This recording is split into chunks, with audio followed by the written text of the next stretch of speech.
let's go back to the book a little bit, and just touch on, like there's this idea of, well, can't we all get along?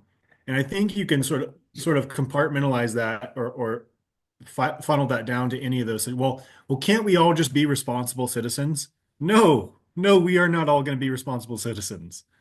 Right. Can't we all just, um, uh, whatever, any of the things we've been talking about? Like, can't we all just agree that policemen should be empowered to do their jobs? Nope. And and so, every iteration of this, no, that's not how it works. We're not all going to get along. There's not going to be unanimity in most things, but we also don't have to fool ourselves into believing that that's missing something. Like, we don't have to shoot for 100% agreement. There's always going to be outliers and holdouts and the rebels and blah blah blah. And that's an aspect of tolerance, and that's what our society is about. It's like, okay, like, we're going to allow that to some degree.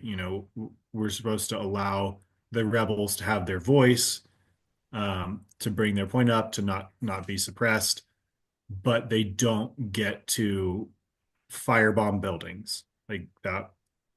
And somehow, in the rhetoric of just changing words around, we're at the point where we can't hold that line anymore.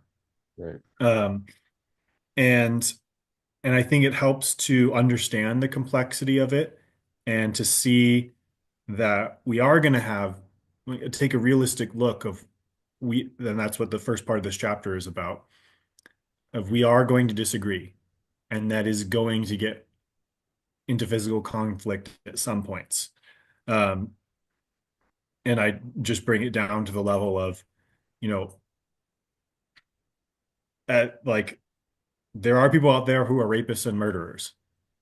Can you get along with rapists and murderers? Unrepentant rapists and murderers, let's say? Hopefully not. You shouldn't.